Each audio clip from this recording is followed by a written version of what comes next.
ఈరోజు మన అతిథి. ఆయన గురించి చెప్పాలంటే ఒకప్పుడు ఆయన మత్తు డాక్టర్. ప్రతి సర్జరీలు కూడా వారి యొక్క ముద్ర లేకోకుండా ఆపరేషన్లు అంటూ జరగవన్నమాట. అయితే అనస్థీషియాలో కూడా ఆయనకు చాలా పేరుంది. అయితే అంత ప్రావీణ్యత సాధించిన ఆయన ఎందుకో మోకాల శస్త్రచికిత్సపై ఒక అధ్యయనం చేసి శస్త్రచికిత్స లేకోకుండా ప్లాస్మా థెరపీ ద్వారా ఎటువంటి కుట్లు చిన్న కాటు లేకోకుండా చిన్న ఇంజెక్షన్తోనే మోకాళ్ళ నొప్పులకు చెక్ పెట్టాలనే ఉద్దేశంతో ఇటువైపు మళ్ళారు. ఆయన కదిలించిన అంశం ఏంటి, అసలు ఆయన లక్ష్యం ఏంటి? ఆయనే హైదరాబాద్ చెందిన ఎపియాన్ pain clinic pain specialist doctor Sudheer Dhara గారు ప్రస్తుతం మనతో ఉన్నారు. సార్ నమస్కారం. చెప్పినట్టుగా వాళ్ళు మద్యం ఆపలేరు సార్, మద్యం తాగుతారు, మోతాదు తగ్గిస్తారు. ఫుడ్ ఎలాంటి ఫుడ్ తీసుకోవాలి ఆ రోజు? ఫుడ్ కొంతమంది చికెన్ మటన్ ఏది పడితే అది పెట్టి ఒక పెగ్ ఎత్తడము ముక్కలు కొరకడం ఉంటుంది అనమాట. ఎలాంటి ఫుడ్ తీసుకోవాలి? అది కరెక్ట్ అంటారు? నాన్ వెజ్ తీసుకోవడం ఫుడ్ లిక్కర్ ఫుడ్ నేను చదివిన మెడిసిన్ పీరియడ్ అంతా ప్లస్ ఆల్సో నేను చిన్నప్పటి నుంచి నేను అబ్జర్వ్ చేసింది ఏంటంటే ఫుడ్ అన్నది మన బాడీలో ఒక ఫ్యూయల్ లాంటిది. మీది పెట్రోల్ బాడీ అనుకోండి, పెట్రోల్ వేస్తేనే మీ బాడీ నడుస్తుంది. నాది డీజిల్ బాడీ, డీజిల్ వేస్తే నడుస్తుంది. అదేవిధంగా చిన్నప్పటి నుంచి మీ బాడీ, మీ గట్, మీ మీ అన్ని పార్ట్స్, టిష్యూస్ అన్నీ కూడా ఒక ఫుడ్కి అలవాటు పడి ఉంటాయి. పొద్దున్న టిఫిన్ తిన్నాం అనుకో, ఇడ్లీ, పూరి, ఉప్మా, దోశ. లంచ్కి అన్నము, చపాతి, కూరలు, నాన్ వెజ్ తినేవాళ్ళు నాన్ వెజ్, నైట్కి చపాతీకి పద్ధతి. ఈ ఫుడ్ని చేంజ్ చేయడం వల్ల ప్రతి ఒక్కరు కూడా గట్ రిలేటెడ్ ప్రాబ్లమ్స్లో ల్యాండ్ అవుతారు. అందరు ఏమనుకుంటారంటే ఆర్గానిక్ ఫుడ్ ఇప్పుడు ఎక్కువైపోయింది, స్ప్రౌట్స్ ఇప్పుడు ఎక్కువైపోయినాయి, ఎక్కడ ఏదో హార్ట్ ప్రొటెక్టివ్ ఆయిల్స్, తర్వాత కీటో డైట్. అంటే చిన్నప్పటి నుంచి మన బాడీ ఏదైతే అలవాటు అయిందో ఏ ఫుడ్కి అది చేంజ్ చేయడంతో ఈ బ్యాలెన్స్ మొత్తం తప్పిపోతుంది. అంటే గట్ మొత్తము కంప్లీట్ కన్ఫ్యూజన్కి పోతుంది. సో టిష్యూ మెటబాలిజము లేదంటే టిష్యూస్ ఫుడ్కి రియాక్ట్ అయ్యే విధానం మొత్తం కూడా కొలాప్స్ అయిపోతుంది. దాంతో లేనిపోని జబ్బులు వస్తాయి. ఇవన్నీ కూడాను ఇవి నేను చెప్పినట్టు వే ప్రోటీన్స్ అంటారు, మిల్క్ షేక్స్ అంటున్నారు, ఓకే, ఈ శిలాజీత్ అనేది ఒకటి వచ్చింది కొత్తగా, అది. ఇవన్నీ కూడాను ఆ కంపెనీ వాడు మోసం చేసి వీళ్ళందరినీ కూడాను కమర్షియల్గా వాడుకుంటున్నారు తప్పితే ఈ ఫుడ్స్ అన్నీ కూడాను మీ బాడీకి చాలా చాలా చాలా నష్టం కలుగజేసేవి.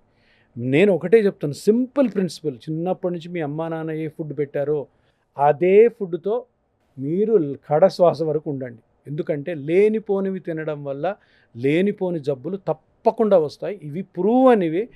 ఏ మెడికల్ బుక్లో కూడా నేను చెప్పిన ఈ వే ప్రోటీన్లు కానీ, మిల్క్ షేకులు కానీ, స్ప్రౌట్స్ కానీ, ఇవి తినాలని, గ్రీన్ టీలు కానీ, బ్లూ టీలు కానీ ఎక్కడా రాసి లేవు. మెడికల్ బుక్లో రాయని బుక్స్, న్యూట్రిషన్ బుక్స్లో రాయని ఫుడ్స్ ఎవ్వరూ తినకూడదు. గ్రీన్ టీ తాగడం వల్ల మన బాడీలో మెటబాలిజం బాగుంటుంది అది ఇది అంటారు కదా. గ్రీన్ టీలో ఏమంటారంటే అంటే వీళ్ళు ఈ కమర్షియల్ యాక్టివిటీస్ చేసే ఇండస్ట్రియలిస్టులు కూడా చాలా తెలివైన వాళ్ళు. ఆ గ్రీన్ టీ తాగితే ఏమంటారంటే యాంటీ ఆక్సిడెంట్స్ ఉంటాయి. యాంటీ ఆక్సిడెంట్స్ ఉంటే పొద్దున్న లేసిన ఒక కప్పులో వేడి నీళ్ళు పోసుకొని డిప్ వేసుకొని దాన్ని తాగకుండా గ్రీన్ టీ ఒక లోటా తాగేస్తారు. ఫ్రీ ఆక్సిజన్ స్కావెంజింగ్ సిస్టమ్ అని ఉంటుంది. అందువల్ల మీరు చాలా హెల్తీగా తయారవుతారు. మీకు ఇవి కావాలి. శుద్ధ అబద్ధం, 100% అబద్ధం. ఏ బుక్లో కూడా రాసి ఉండదు గ్రీన్ టీ తాగమని, బ్లూ టీ తాగమని. మెడికల్ బుక్స్లో, బయట బుక్స్ కాదు. ఎందుకు అంటే ఇదొక కమర్షియల్ యాక్టివిటీ. గ్రీన్ టీ వల్ల, బ్లూ టీ వల్ల వచ్చే ఎఫెక్ట్ ఏంటో తెలుసా? అది ఒక 5 minutes 10 minutes తాగుతాం కదా, ఆ తాగుతున్నప్పుడు ఆ చేదు టేస్ట్ యొక్క టార్చర్ తప్ప 5 పైసలు ఉపయోగం ఉండదు.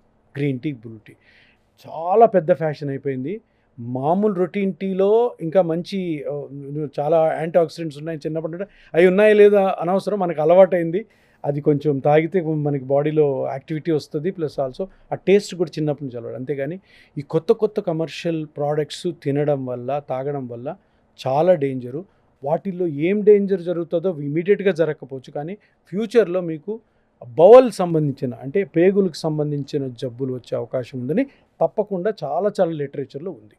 ఈ B12 డెఫిషియన్సీ ఎందుకు సార్ వస్తుంటుంది? అంటే రెడ్ మీట్ తినని వాళ్ళలో ఎక్కువ B12 డెఫిషియన్సీ వస్తుంది అంటారు సార్, ఇది ఎట్లా? ఇది కూడా పెద్ద అపోహ, పెద్ద శుద్ధ అబద్ధం. B12 అన్నది మనము తినే రొటీన్ అంటే మీరు నేను హెల్దీగా ఉన్నాం, సో మామూలుగా ఫుడ్ తింటుంటాము. రొటీన్గా ఎవరైతే వాళ్ళ ఫుడ్ తింటున్నారో దాంట్లో కేజీలు ఉంటుంది. అస్సలు కొత్త బయట నుంచి ట్యాబ్లెట్ రూపంలో తినాల్సిన అవసరం లే. బట్ ఎవరికన్నా అటువంటి B12 డెఫిషియన్సీ ఉన్నవాళ్ళు బ్లడ్ టెస్ట్ చేసుకున్న తర్వాత అది తక్కువ ఉందంటే తప్ప B12 కానీ కాల్షియం కానీ వైటమిన్ డి కానీ వాడకూడదు, తినకూడదు. ఎందుకంటే వీటిని విటమిన్ కదా అని విటమిన్లా తినకుండా ఒక ట్యాబ్లెట్ లాగా, కెమికల్ లాగా కన్సిడర్ చేస్తే తప్పకుండా అది ఉంటేనే చేయాల్సి వస్తుంది. సార్ నాకు ఒక చిన్న అనుమానం సార్, మీ చిన్నతనంలో కావచ్చు, నా చిన్నతనంలో కావచ్చు, మనం ఎక్కువ పామాయిల్ వాడేవాళ్ళం సార్. పామాయిల్ ఎప్పుడు ఏమైనా వంటలకంతా పామాయిలే, కొద్దిగా తక్కువ రేటు ఉండేది, లేదంటే శనక్కాయ నూనె అని వాడేవాళ్ళం. ఇప్పుడు కాలక్రమేణా వచ్చేసి రకరకాల ఆయిల్స్ వచ్చేస్తాయి. సన్ఫ్లవర్ ఆయిల్స్ అంట, అవంట ఇవంట, సార్ రిఫైన్డ్ ఆయిల్స్, ఇది వాడితే బాగుంటుంది, అది వాడితే కొలెస్ట్రాల్ ఉండదు, ఇది వాడితే బాగుంటుంది మా దాంట్లో, అది పెద్ద వ్యాపారం అయిపోయింది సార్. అవన్నీ పోయి ఇప్పుడు ఏమొచ్చింది, మళ్ళీ గానుగు నూనెలు వచ్చాయి. శనక్కాయ నూనె, పొద్దుతురు గానుగు నూనె, ఇవన్నీ గానుగు నూనెలు వచ్చేసరికి అసలు పామాయిల్ అనే మాటే వినిపించలేదు. పామాయిల్ వాడినన్ని రోజులు ఎవరికి ఎలాంటి జబ్బులు లేవు సార్, అందరూ ఆరోగ్యంగా ఉన్నారు సార్. కానీ ఇప్పుడు ఈ సన్ఫ్లవర్స్, రిఫైన్డ్ ఆయిల్స్ వచ్చిన తర్వాత అందరికీ జబ్బులు వస్తున్నాయి సార్. ఏ ఆయిల్ మంచిది సార్? ఇంతకీ ఆయిల్తో సమస్య ఇప్పుడు చాలా చాలా చాలా కొత్తగా వచ్చే ఫుడ్ ఐటమ్స్, డ్రింక్స్ కానీ, ఓకే, కూల్ డ్రింక్స్ కానీ, ఏమన్నా కానీ, ఇవన్నీ కూడాను ఈరోజు మనము ఆ రోజుల్లో యూజ్ చేసే రేటు కంటే ఒక 300 రెట్లు ఎక్కువ డబ్బులు ఇచ్చుకుంటున్నాం. ఇప్పుడు సింపుల్ చెప్తాను, నాకు తెలిసి నేను చిన్నప్పుడు శ్రీశైలంలో ఉన్నప్పుడు ఆ పామాయిల్ డబ్బా తెచ్చుకునేవాడు, ఒక 15 లీటర్లు ఎంతో, లేదంటే లీటర్ అవేది. మనకి ఎప్పుడు గట్ ప్రాబ్లమ్స్ కానీ ఏదో దానివల్ల హార్ట్ బ్లాక్ అయిపోవడం రాలేదు. ఇండస్ట్రియలైజేషన్ అంటే ఏంటంటే ఒక అవసరాన్ని క్రియేట్ చేస్తారు. ఏం అవసరం? ఇప్పుడు ఆయిల్లే నువ్వు అడుగుతున్నావు కూడా చెప్తున్నా. సడన్గా కొన్ని ఆయిల్స్ వచ్చినాయి, దాని మీద హార్ట్ షేపు, అంటే నువ్వు ఈ ఆయిల్ తినకపోతే నీకు హార్ట్ అటాక్ వచ్చే ఛాన్సెస్ ఎక్కువ ఉన్నాయి. హార్ట్ దొబ్బుద్ది అంటాడు, మొత్తం పోతుంది అంతే. హార్ట్ దొబ్బుద్ది అంటే అడ్వర్టైజ్మెంట్ హార్ట్ ఇట్లా డబ్ డబ్ డబ్ అంటే మనమేమో ఈ ఆయిల్ తినకపోతే ఇది ఆగిపోద్దేమో అన్న ఫీలింగ్ వస్తుంది. ఇదేంటి అంటే ఎప్పుడు కూడాను ఇండస్ట్రీని ఒక నెక్స్ట్ లెవెల్ తీసుకెళ్ళాలంటే ఒక నెసెసిటీని క్రియేట్ చేయడం, అంటే నీలో ఒక భయం క్రియేట్ చేయడం. అంటే చూడు, నువ్వు తినే పామ్ ఆయిల్లో సాచురేటెడ్ ఫ్యాటీ యాసిడ్స్ ఉంటాయి, మేము ఇచ్చే ఈ గుండెతో నిండిన ఈ ఆయిల్లో అన్సాచురేటెడ్ ఫ్యాటీ యాసిడ్స్ అన్నవి చాలా సేఫ్ హార్ట్కి, అందుకని మీరు ఇదే తాగాలి, ఇదే వాడాలని అందరూ అదే వాడుతుంటారు. ఇప్పుడు వెళ్ళి ఎవడు కూడాను షాపింగ్ మాల్లో పామ్ ఆయిల్ ఉందని అడగడు, అక్కడ దొరకట్లేదు. ఎల్లో కలర్లో ఉంటాయి కొన్ని, ఉండదు, మీకు దొరకదు, షాపింగ్ మాల్స్ ఉండదు. అన్నిటి మీద హార్ట్ ఉంటుంది, అన్నిటి మీద ఇంకా లివర్ వేసి ఇవన్నిటికి. ఇప్పుడు ఇంకొక చిన్న ఎగ్జాంపుల్ చెప్తాను. మనం కాఫీ ఇంట్లో తాగుతాం చక్కగా, మనం పాలు డికాషన్ వేసుకొని షుగర్ వేసుకొని. కొన్ని కాఫీ షాప్స్ ఉన్నాయి తెలుసా, 300 రూపాయలు ఉంటుంది కాఫీ. మన ఇంట్లో తాగే కాఫీ 5 రూపాయలు అంటారు, లాటే అంటారు. అది ఇదేంటిది అసలు? అక్కడికి పోయి వాడు ఇంత జగ్గకిస్తాడు, ఓకే, 300 రూపాయలు. అంత తాగలేవు ఫస్ట్ ఆఫ్ ఆల్. నువ్వు అది తాగితే మొత్తం నీ గట్టంతా ఫిల్ అయిపోతుంది. అది ఒక నెసెసిటీ అనమాట, అదొక స్టైల్. వాడు వెళ్తున్నప్పుడు నేను ఈ షాప్లోకి వెళ్తున్నాను అన్న ఫీలింగు, అక్కడికి వెళ్ళి కూర్చొని ఇస్తాడు. వాడు చేసే ఒక మంచి స్టేటస్. వాడు ఏం పని అంటే నువ్వు 4 గంటలు ఆ కాఫీ తాగానే నిన్ను కదపడు.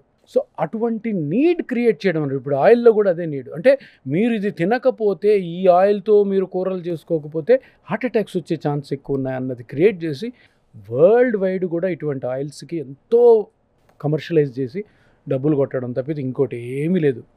ఇప్పుడు బ్యాక్ టు నార్మల్ అంటే గానుగ నూనెకి ఎందుకు వస్తున్నారంటే ఆ వేరుశెనగల నుంచి చేసే ఆయిల్ కానీ, పామ్ ఆయిల్ కానీ అవి బెస్ట్. అవి కరెక్ట్గా అక్కడి నుంచి తెచ్చుకొని మనం దాంతో వంటలు చేసుకుంటే ఎటువంటిది ప్రాబ్లం ఉండదన్న అది కూడా స్టార్ట్ అయిపోయింది ఆ రెవల్యూషన్.